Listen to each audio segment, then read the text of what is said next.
Hi, my name is Simone. I'm 30 years old. I only recently got divorced and boy was it messy. Allow me to tell you all about it. I met my ex-husband Nick at my best friend's wedding 8 years ago. I remember it was a sunny day and everything was perfect. I was feeling a bit lonely because everyone else had dates. But then I saw Nick. He was standing by the punch bowl looking confident and happy. He had this big smile that made me feel warm inside. He came over and started talking to me. We talked about everything, music, movies, our favorite foods.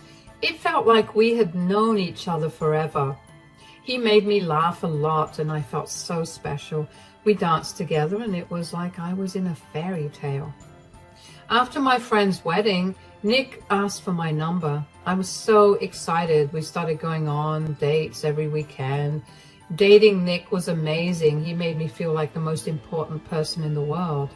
He was always so attentive and caring. He would bring me flowers and write me cute little notes. He was always there to cheer me up when I was sad and to celebrate with me when I was happy. I felt so lucky to have him in my life. After 3 years of dating, Nick proposed. He took me to the beach at sunset and got down on one knee.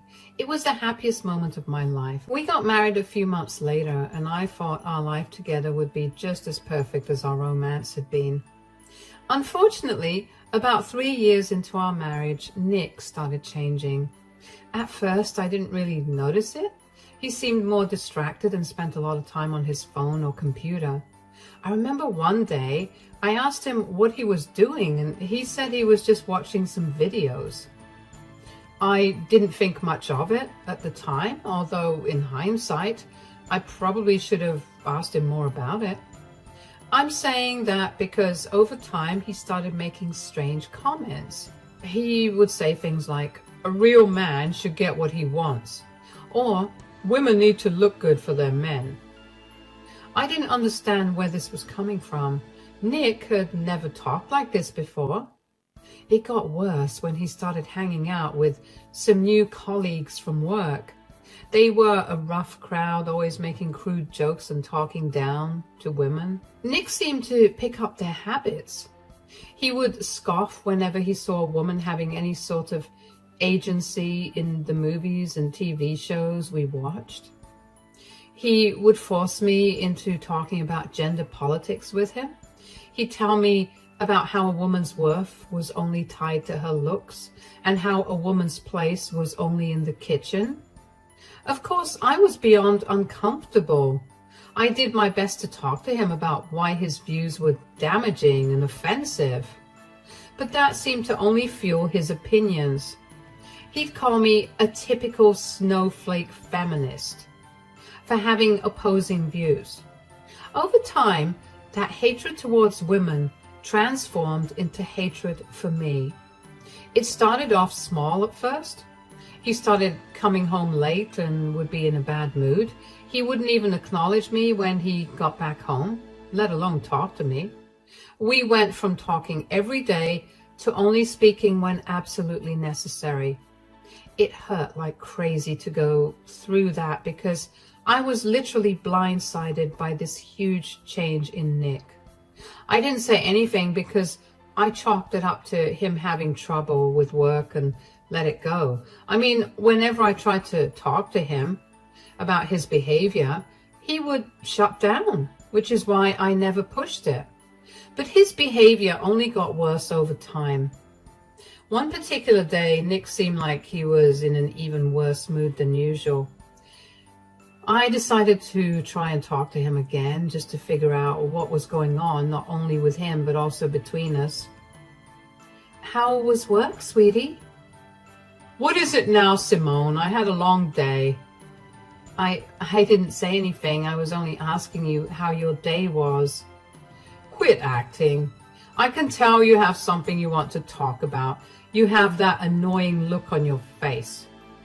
"Oh, I've noticed you've been coming home late a lot lately, and when you do, you seem upset. Is everything okay?"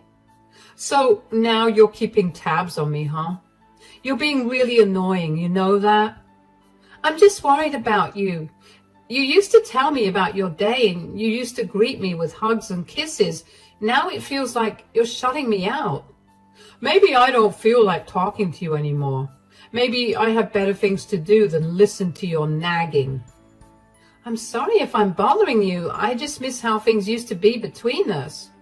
Yeah, well, maybe you should try being more interesting then. Maybe then I'd want to spend time with you. I don't understand why you're being so mean. What happened to us?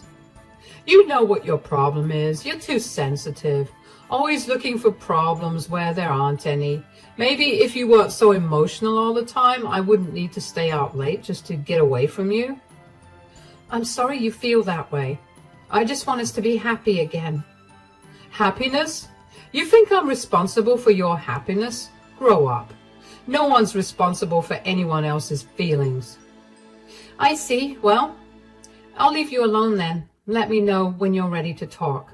Yeah, whatever. I felt horrible. I didn't understand why Nick had to be so rude to me. I couldn't help but feel I did something bad to him. No matter how hard I tried to think of what I did, I couldn't come up with anything. I did everything he expected out of me, like cooking and cleaning while juggling a job. Eventually, he began insulting and belittling me at every chance he got. I was too shocked to comprehend what was going on, so I didn't say much. Nick's insults became a regular part of our life together. He was always criticizing my looks. He would tell me I looked frumpy or that my clothes were ugly. No matter what I wore, he had something mean to say. Once, when I wore my favorite dress, he said I looked fat and ridiculous. Another time, he told me I should try harder to be attractive like other women he saw.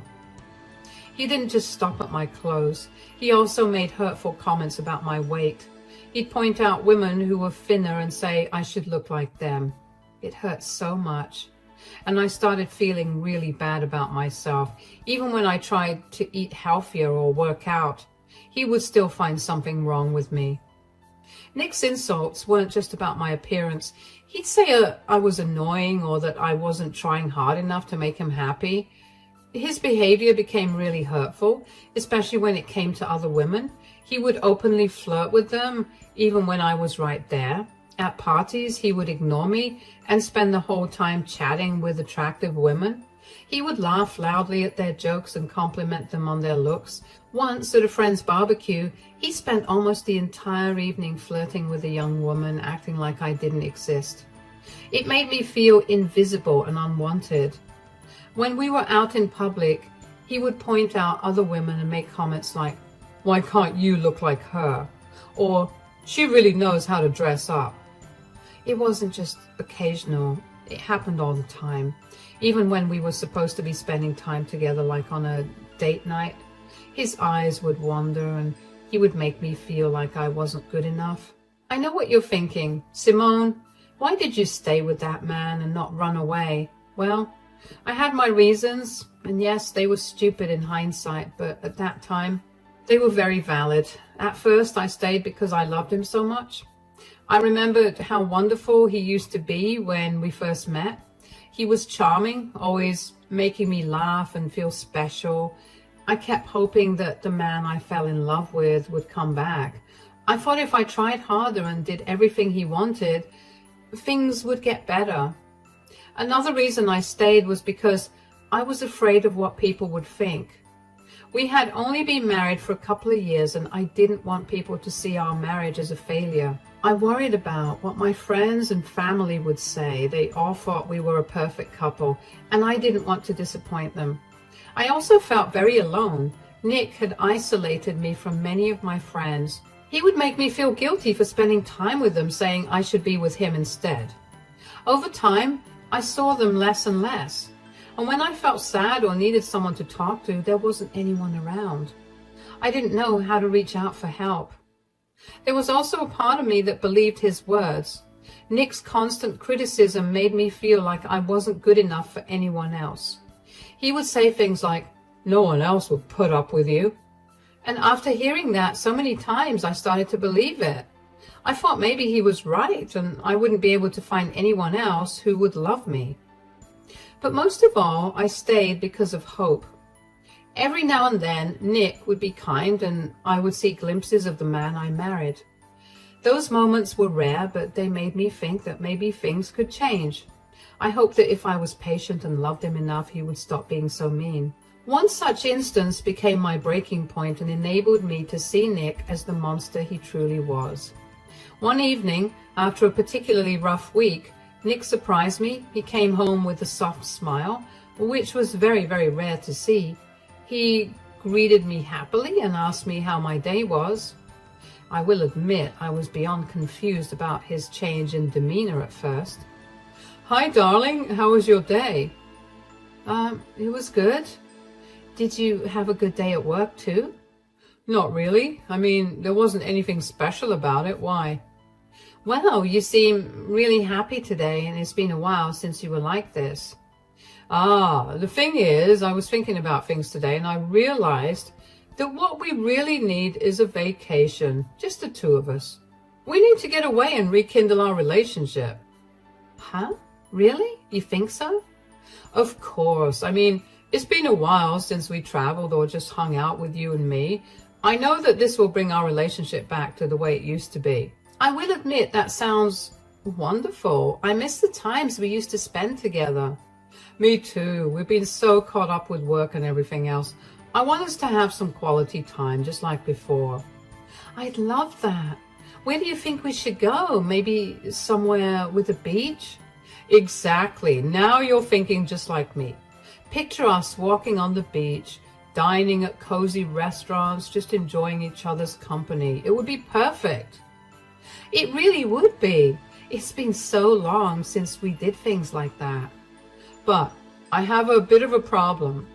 "What do you mean? What's wrong?" "I have to be honest with you. Work has been slow lately, and I've had some unexpected expenses. Yeah, I know I didn't tell you about them. I only did that because I didn't want to worry you about the expenses. I don't have the money right now to plan this vacation." "Oh, I see. But then why would you bring up your idea when you know that you can't afford it?" "I was thinking, since you've been doing so well at work and you have some savings, maybe you could cover the cost for this trip. I promise I'll make it up to you. This vacation is a way for us to start fresh. I want us to be happy again." It's a lot of money, Nick. I'm not sure if I can afford it all on my own."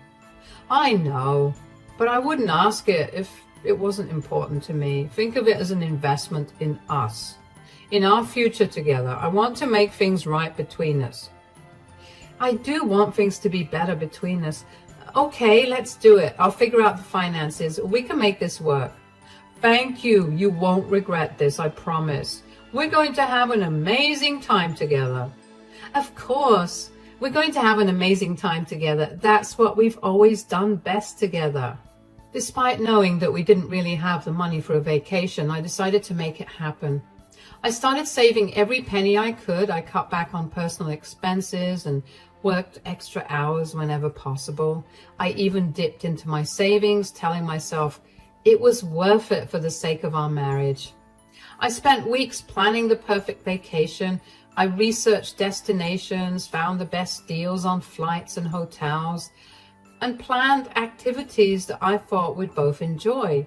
I wanted everything to be perfect. I booked a beautiful resort by the beach and arranged for a romantic dinner at a fancy restaurant. I even bought some new clothes, hoping to look nice and impress Nick. The day finally came and I was so excited. I had done everything myself, but I was happy to do it if it meant we could be close again. We arrived at the resort and at first things seemed great. Nick was in a good mood and we spent the first day exploring and enjoying the sun. I felt a flicker of the old us, the happiness we used to share. But it didn't last. By the second day, Nick's old habits returned. He started criticizing my clothes, saying they weren't pretty enough for a vacation spot like this. He pointed out other women and said I should try to look more like them. It hurt, but I tried to stay positive because I thought that we were going to slowly work on our relationship. Things only got worse by the pour. Nick stared at other women and made comments about their bodies and clothes. He would loudly ask me why I couldn't look like the attractive women in bikinis. Everyone would stare at me, and I even caught a few people snickering at me. I felt embarrassed and hurt. I couldn't believe he was humiliating me so much at a time when he promised me to be better. But that wasn't all he did. Nick began flirting openly with other women. He'd talk to them, make them laugh, and compliment how they looked. Some of them looked uncomfortable, but Nick didn't seem to care. He kept flirting even when they tried to walk away. It was humiliating. A few women even came up to me and gently warned me about Nick's behavior. They told me that my husband was trying to cheat on me and was making other women uncomfortable. I can't even begin to tell you how ashamed and small I felt. It felt like everyone was watching and judging me. And the worst part was that I wasn't even the one in the wrong. Every time I tried to talk to Nick about it, he ignored me. He'd say I was overreacting and that he was just being friendly. But I knew it was more than that. He was disrespecting me, and it hurt a lot. I felt like I was losing myself, always trying to meet his impossible standards and handle his constant criticism. One evening at the hotel bar, he was flirting with another woman. She looked uncomfortable and kept looking at me. I managed to drag Nick away from the bar, and I snapped. "Nick, what in the world do you think you're doing? Why are you flirting with that woman? She looks so uncomfortable." "Oh, come on, you're overreacting, or maybe you're just jealous of all the attention other women are getting. Anyway, I was just being friendly with that lady there." "Friendly? Nick, you bought her drinks and told her which room we were in. You've been flirting with women since we got here. It's embarrassing. And how could you? Do you even care about how this makes me feel? Maybe if you weren't such a bore, I wouldn't have to look elsewhere for some fun. You're always nagging and whining." "That's not fair. Every time I speak, you tell me I'm whining or nagging you. I didn't even say anything the entire time this vacation because I was trying to make this vacation special for us. And even though you treated me like garbage, you have no reason to say that I'm whining or nagging, and you definitely have no reason to flirt with other women. Why are you doing this to us?" Oh, poor Simone, always playing the victim. Maybe if you put in a little effort to look good and be interesting, I wouldn't have to talk to other women. "I can't believe you're saying this. You're my husband. You should respect me, not insult me and flirt with other women right in front of me." "Respect? You haven't earned my respect. You just whine and complain. I need to fulfill my needs somehow since you won't." Oh, wow. How can you be so cruel? I've done everything I can to make you happy. I even paid for this whole vacation with my emergency savings just so we can try and fix things between us. "Yeah, because you felt guilty. Don't act like you're doing me a favor. You should be grateful I even agreed to come." You literally begged me to go on this vacation. Besides, what do I have to be grateful for? For being humiliated and treated like I don't matter? Oh, please stop being so dramatic. If you can't handle it, maybe you should just stay in the room and leave me alone. Maybe I will. You're a horrible husband and even more horrifying person. Don't act like you're any better than me, you selfish brat. You'd be the most boring person on this planet without me. You should be grateful that I even look your way. You know what? I can't do this. I'm not going to stay here and be disrespected any longer. Fine by me. More fun for me without you around. Nick's words cut through me like a knife. It wasn't just the words themselves, but the cold, indifferent way he said them. It was like he didn't care about me at all, like I was nothing to him. In that moment, I realized our marriage was over. No matter what I did, it would never be good enough for him. He cared more about himself than our relationship. That night, after he went to sleep, I couldn't stop thinking about what he said. I felt so hurt, so worthless. I tossed and turned in bed, trying to make sense of everything. Finally, I made a decision. I quietly got up, packed my bags with shaking hands, and booked a flight back home early the next morning. I didn't want to confront him again. I just needed to get away from him and the pain he was causing me. Leaving was both terrifying and liberating.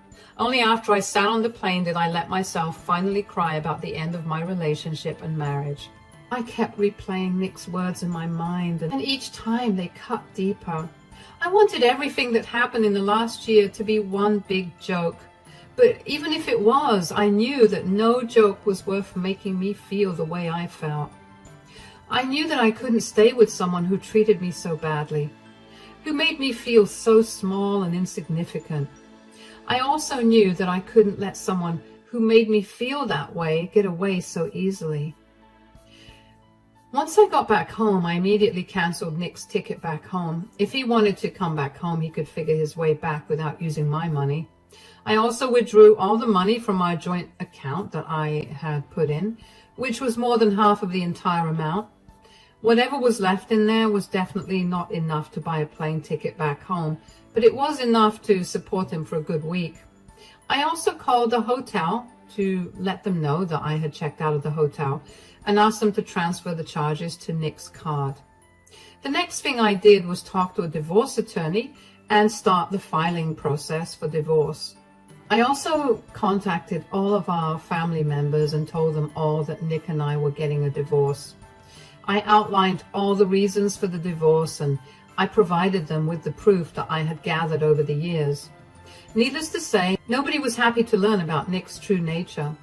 I got a lot of love and support from not only my family, but Nick's as well. Just as I was starting to feel better and at peace, Nick called me. It was a week after I'd come back from the vacation, and even though I knew he would call, I didn't want to pick up. He kept calling me, and eventually I got really annoyed, so I picked the call up. Simone, what in the world's going on? I tried to check my bags in online, but my ticket has been cancelled. The hotel says my card isn't working. They're saying I can't stay here unless I pay now. What did you do? I took out most of the money from our joint account. I cancelled your ticket too. Why would you do that? How am I supposed to get home? How am I supposed to pay the hotel? You hurt me, Nick. Your behavior on this vacation was awful. You flirted with other women right in front of me. You treated me terribly, all while knowing that the only reason you were even on that vacation was because I paid for the entire thing. I don't think it was fair to me that I had to feel like crap the entire time while you got to enjoy yourself. That's no reason to leave me stranded. You're crazy. Fix this now. No, I won't fix it. You crossed the line. You made me feel worthless and humiliated. And now you need to learn what that feels like too. Oh, so this is your revenge. Leaving me stuck here with no way home. Real mature. Call it whatever you want, but this is me standing up for myself. I deserve respect. I won't put up with your mistreatment any longer. All right, you're right. I treated you horribly and I should have been kinder to you. I should have treated you with more respect. I'm sorry, okay? Just send me some money so I can pay for the hotel. I'll figure out the ticket later. I just need to get out of here. Not only is your apology insincere, but it's also late. Your apology will not take away all the hurt you've made me feel. I'm not sending you any money. Figure this out yourself. What am I supposed to do now? I'm stuck here. I don't have any money. Luckily for me, that's not my problem. Maybe you should think about how you treat people. Your actions have consequences. Simone, please, just tell me what to do. I can't stay here like this. Find a pretty woman to fulfill this need of yours. Isn't that what you told me? Maybe one of them will help you out. You're heartless. How can you do this to me? Would you look at that? The pot calling the kettle black. What are you even saying? Can you be serious for 1 second of your life? All you ever do is be annoying. How can I not look at other women when you behave like this? Goodbye, Nick. Simone, don't hang up. Simone. Hanging up that phone was the best thing I ever did for myself. A part of me did break a little when Nick apologized, because Nick barely apologized. But Nick's apologies were nothing but hollow sounds to me now. I had heard enough apologies from him that never led to any real change. I knew I couldn't go back to him, not after everything he had put me through. It was empowering to finally stand up for myself, to take control of my own life again. I heard from a mutual friend that Nick struggled to find a way back home. He had to scrape together money from wherever he could. He couldn't contact a lot of his family members because they were all disgusted with his true nature and wanted nothing to do with him. He ended up borrowing from whatever few friends he has left and somehow managed to convince his parents to pay off his hotel bill before they cut off contact with him. He also eventually managed to buy a plane ticket and get back home. This entire ordeal was a stark contrast to how he used to live. Always being in control, always having things his way. This time, he was forced to get on his hands and knees and beg people to help him. People who would have readily helped him out earlier turned their backs on him, all because of his own actions and words. When Nick finally returned to our apartment, he found it empty. I had taken all my belongings and left. It was a difficult decision to make, but I knew I couldn't stay in a place that held so many painful memories. The lease was ending in a week anyway, and I don't want to prolong the inevitable. The divorce proceedings were tough. Nick tried to manipulate and guilt-trip me, as he had done throughout our marriage. He tried to make me feel like I was to blame for everything that went wrong. But I had documented his abusive behavior, his constant criticism, his flirting with other women, his hurtful words, and I used it to my advantage in court. I had support from friends and family who witnessed his behavior firsthand, and with their encouragement, I stayed strong and resolute. Despite his attempts to delay and complicate the process, I was able to finalize the divorce quickly. The judge saw through his tactics and ruled in my favor. It was a relief to finally be free from him, to no longer have to endure his toxic behavior.